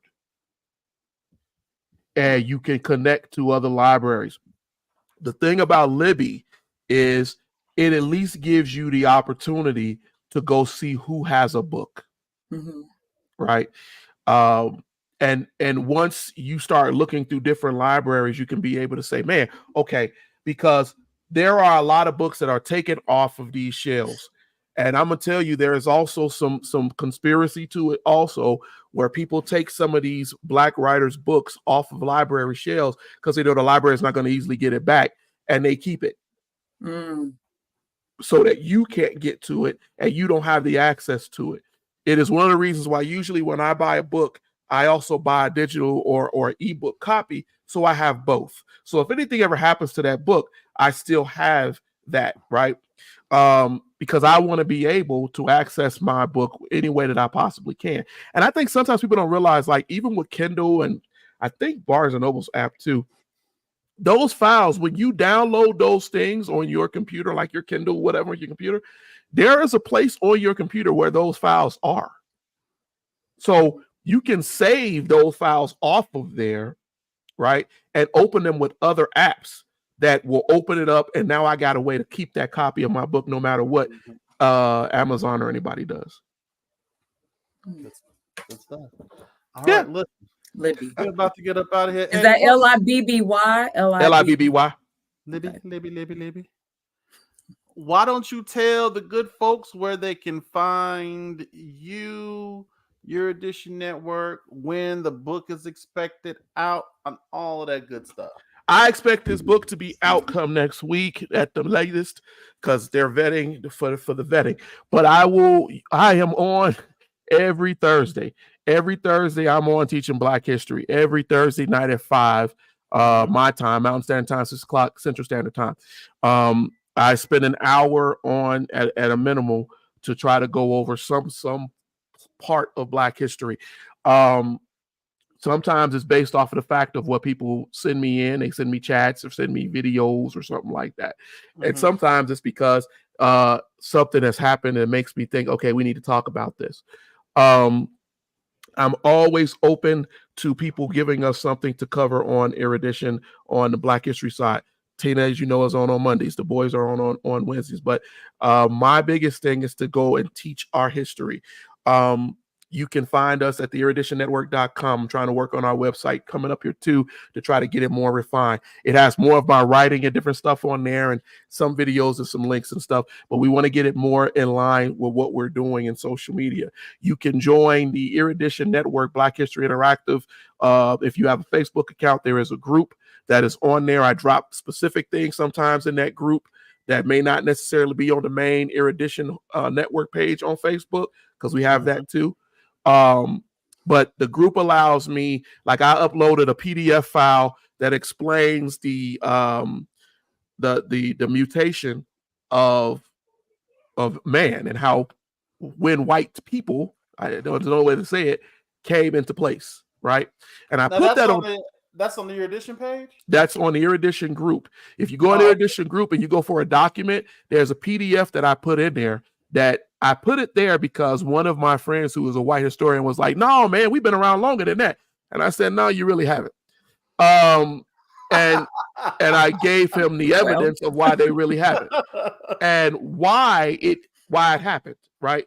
That's the benefit of genetics and history and being able to trace those things correctly. So either way you do that, you'll be able to reach us. And I do respond when people ask me questions about history. If you ask me a question, I will respond to it. It may, if I don't get to it immediately, I will get to you, and I definitely will answer it and give you some place to go read and something to pick up to further elucidate what you're doing. So, absolutely. Question before we go: will you have anything that's kid friendly? Yeah, so we're thinking kid friendly. We're thinking about that too. My son. I'm talking about his classes, his courses. Excuse me. So when we do these courses, one of the things that we want to do is make it family friendly, so that I want you to be able. And Eric is on here. He'll tell you. I used to tell these guys in the Navy all the time, talk to me like I'm 5 years old. Right? Yeah, man. Because I want you to understand where I'm coming from. And so there are times where I have to give you the big term, but then I try to break it down to you. Mm-hmm. What does that mean? Right. And this is how it is. So that it will be family friendly and it will be, but we have talked about that. I think one of my sons talked to me about, Dad, why don't we do a history like coloring book? Because people like coloring books and do that and then just have different things under it that breaks down who these people are, especially because I do that I got quizzes out here, ladies and gentlemen. So if you go on quizzes, whatever, I'll put it on our page again. There's a face quiz. There's an 8-minute face quiz, Black History face quiz. Folks hate that quiz. They say that I failed. You know what? The first time, actually, no. That one I think I might have got 50% of that. Yeah. But it was one of them quizzes you put up there. I did horrible. I was not about to share that on Facebook. But here's the thing. The faces quiz that I put out, I did it so that if you went in there today and you bombed it, you was like, I don't know none of these people. Every time you click something, it's going to give you the right answer. So you can go in there the next day and say, oh, now I know who that person is. And maybe I won't get all of them still. But if I do that for 3 days, guess what? Now I know who these people are. Now I know that face, right? I'm not going, I have never seen that person ever in my life, right? But I know that name, right? So I saw that's how I was. I was like, who this is? I was like, that ain't how she look. Oh, that's a he. I knew I had that one wrong. I know you're talking about. Hey, yeah. I was like, yeah, I got that one wrong. Yeah, real. She. Have you ever? It was funny. I know you talk about, but if you ever look at her, you ever learn her talk, you really be like, God dang, is that you know, she was good friends with Dr. King and all these people, but you be like, dang, lady. Like, ma'am, who do you identify as? I'm just curious. And she had kids and everything, right? But yeah, I know you're talking about. You sit there and you look, bro, you be like, yes, Phyllis. Quick question.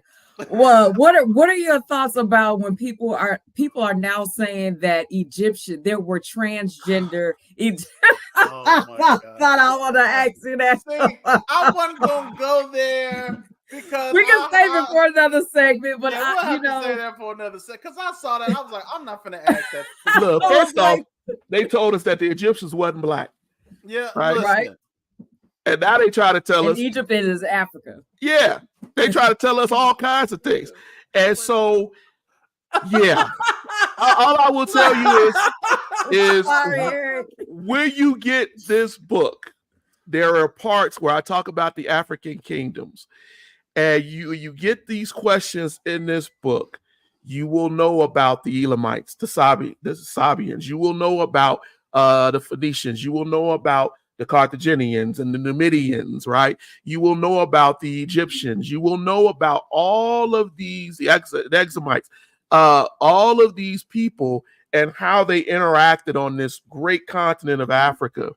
And if there was ever any doubt that of who we are and what we are, my hope is that once you read through this and go through those questions, those 101 questions, you will start to go, dang, I do know that we are connected, because that is never told to us, that the connections were there, right?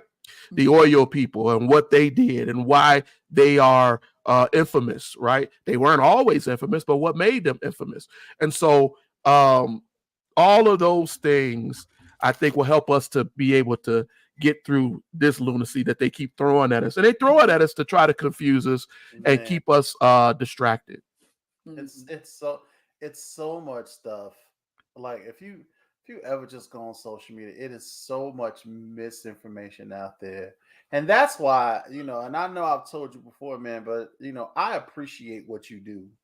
And because I know it's not an easy task, number one, because some folk just don't want the information, and it's like, this is something that benefits us when you look at us as a people and you acknowledge the fact that who we are and where we came from was basically stripped from us. Mm-hmm. And here you are, filling in the gap and was like, yeah, I get it, but this is the part that you're missing. And this will help you to understand who you are and to get a better idea of what you are and your build and your makeup and those things. So I appreciate. Oh, I appreciate you, man. It's a long generation of historians, man, and I appreciate all of them that came before, the W.B. Du Boises, the Lerone Bennett Jr.'s, the Carter G. Woodsons, and so on and so on. I tell my sons very often, there are people who gave their life. Yeah, they gave their lives for us to be able to have this history, and we don't know our history. And I always tell them, think about that, right? When you look at the world right now, think about that. How many people don't know who they are? I told you all to go get that book, The Gift of Black Folks. If you read that book, or the Souls of Black Folks, either one of those books, and what Du Bois is trying to tell you is what you brought to the table, what you did, and who we are. And so it is something to read. I tell my sons, as a Black man, right, that's something to read, right? Phyllis, another great book for Black young men is The Assassination of the Black Male Image. I need that one. It's an older book.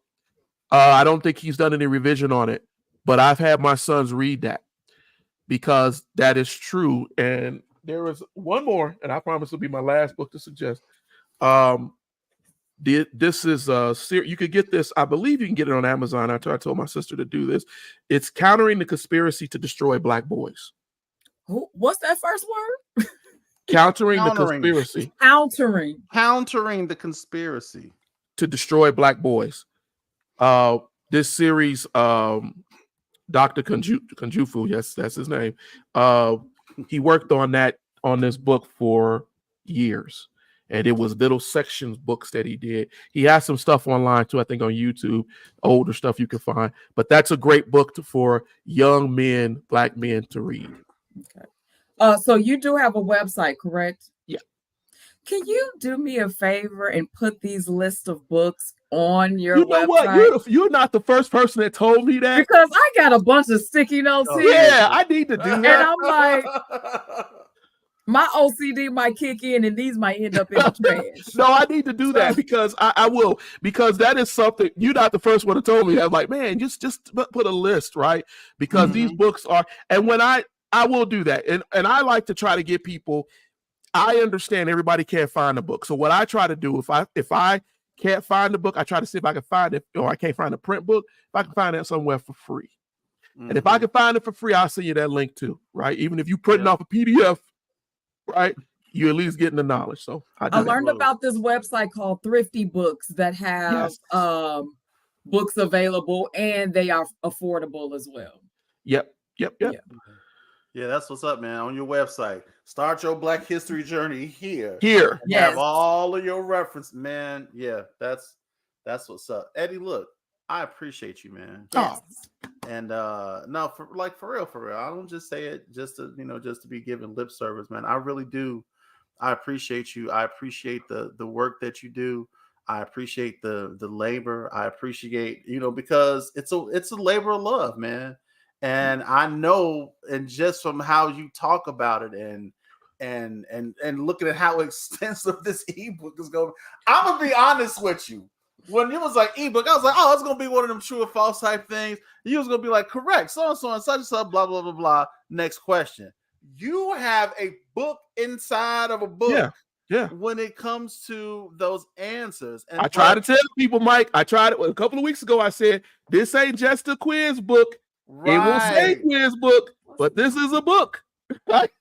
Yeah, so that's, man, I love it though, man. That's what's up. But I appreciate you. I appreciate the work that you do. I appreciate you taking the time out and coming on to the show and just hanging out with us, man, and sharing that knowledge. And as I always tell you, you always have a seat at the table. And whenever you need us you want to promote anything, man, you already know, man. Just let me know. And it's appreciate y'all, man. Yeah, absolutely. Hey, Phyllis, any more questions? No, I just wanted to add a comment that the way you have your quiz formatted is like Rosenthal for counseling. That's all. That's why I was like, are you gonna break down like what each answer is? Because that's how the Rosenthal book is set up.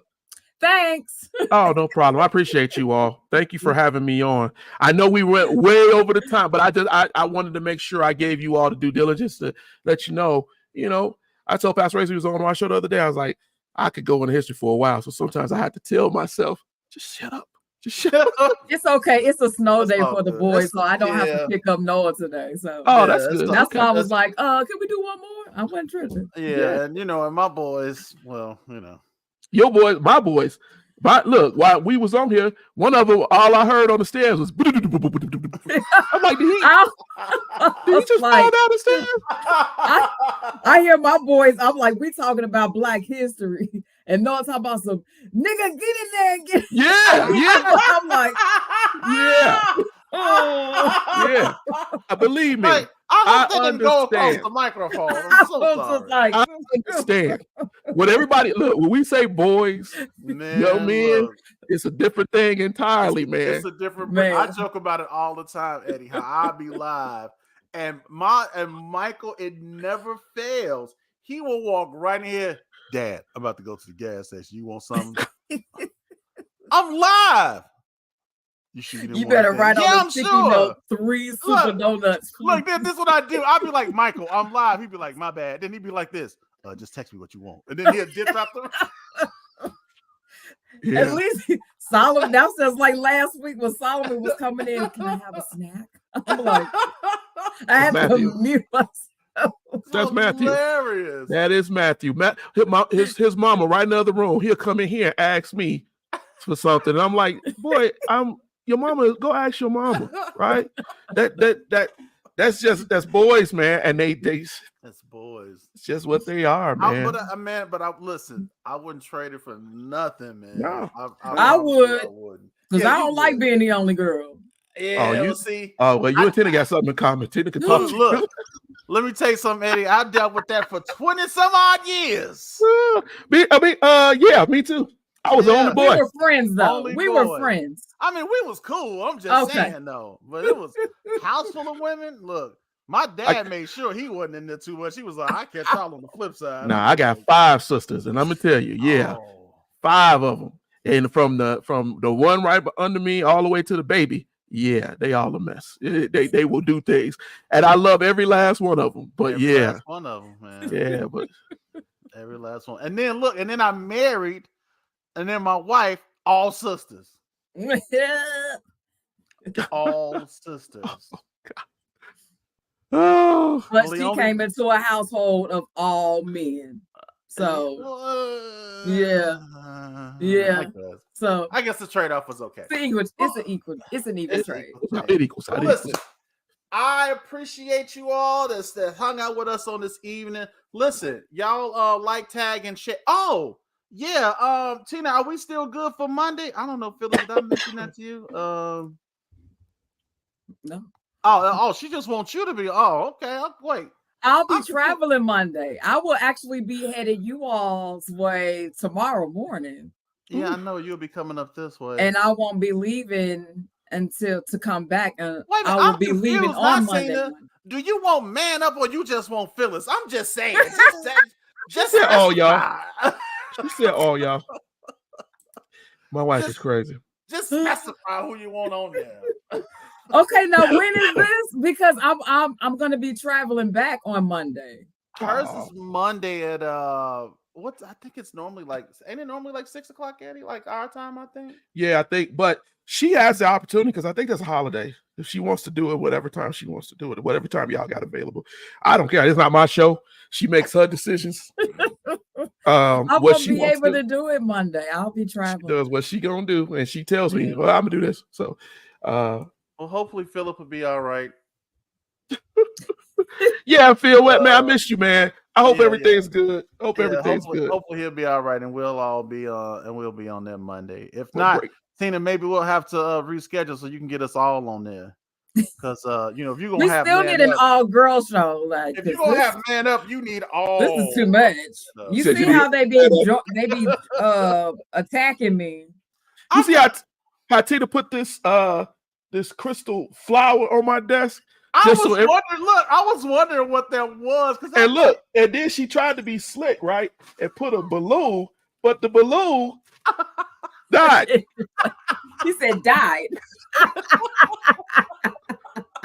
And she was like, I just want everybody to know that I loved you on Valentine's Day or whatever. Right. I'm like, that's right. Even though you all's day isn't until Sweetest Day in October. Lies. That's the lie. Because we no, don't get nothing on Sweetest Day. Sweetest Day is for the men. Now, if anybody is getting an extra gift for love, I mean, they getting a bonus day. That's wrong.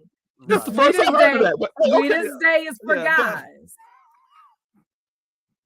Okay. Just saying. I thought it was Hallmark. I thought it was day. I try. Like if I have a sweetie, he'll get something. But look, I know I put it out there on Facebook, but I would be remiss if I did not say happy birthday to my wife. Happy birthday, Kelly. Yeah. She's about blah, blah, blah, years old today, and we appreciate her. And I love her and thank her for the support, man. Listen, happy birthday. And she got some stuff planned for this weekend and all that good stuff. So I just couldn't go off without saying that. She said I spoke. She having a party? I wasn't invited. Who? No, she ain't having no party. Your sister-in-law don't do no party. Is she live? He said, what? I spoil you. This goofy talking about some me and the Caucasus Mountain boyfriend off Monday. What, Eric? You gonna have to be my boyfriend. I'll be your beard. Y'all deal with Eric like this. You couldn't imagine. Be your beard for sweet. Yeah, locked on a ship with Eric for months at a time. Man. Oh my God. That's why he got hung up from stuff, and folks, taped him to walls and stuff like that. So we gonna need some naval stories. That's all I'm saying. We gonna need some stories. Don't you worry about it. I got you. Oh Lord. Look, we have gone over and past our time. Yeah, man.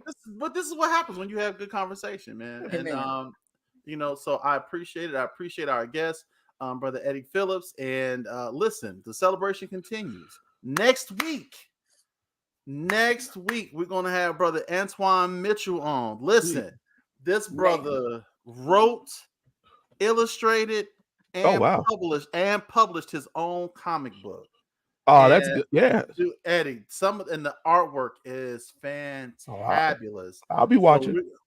So we definitely. I'm excited about having him on, man. Just because he's a comic book guy, he cosplays. Yes, I'm just saying. Yes, and he did some phenomenal work for my sister. And he drew she and my nephews as superheroes.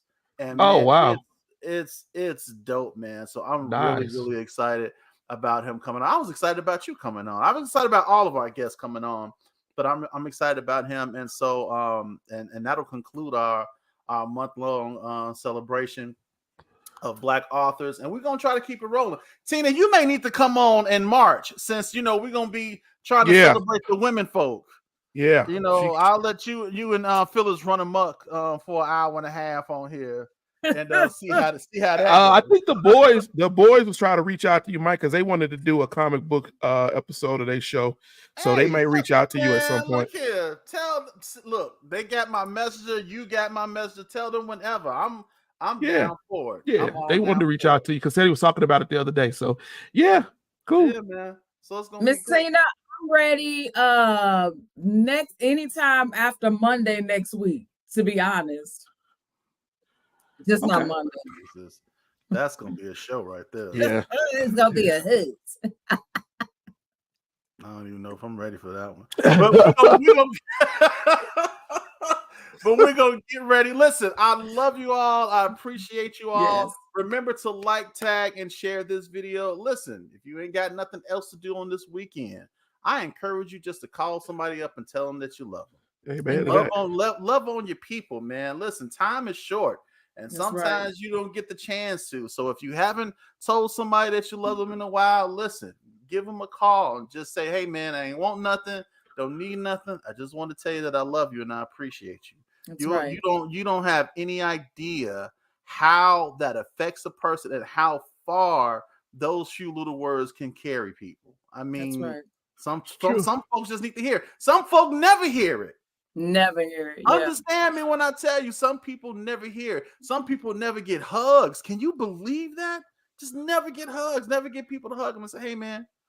I mean, so listen, if you don't do nothing else this weekend, just hug somebody. Tell them you love, call somebody, reach out to somebody, and just tell them that you love them. All right. Y'all be safe. And I appreciate y'all. And listen, and if the Lord say the same, we will be right back here on next week, same bat time, same bat channel. On behalf of Philip Hines, Miss Phyllis, and our special guest, Eddie K Phillips, this has been the Man Up Real Talk podcast. And until we talk again, my friends, y'all get 2 fingers to the side. Make sure you holler at your people, because we All right. Later. Bye.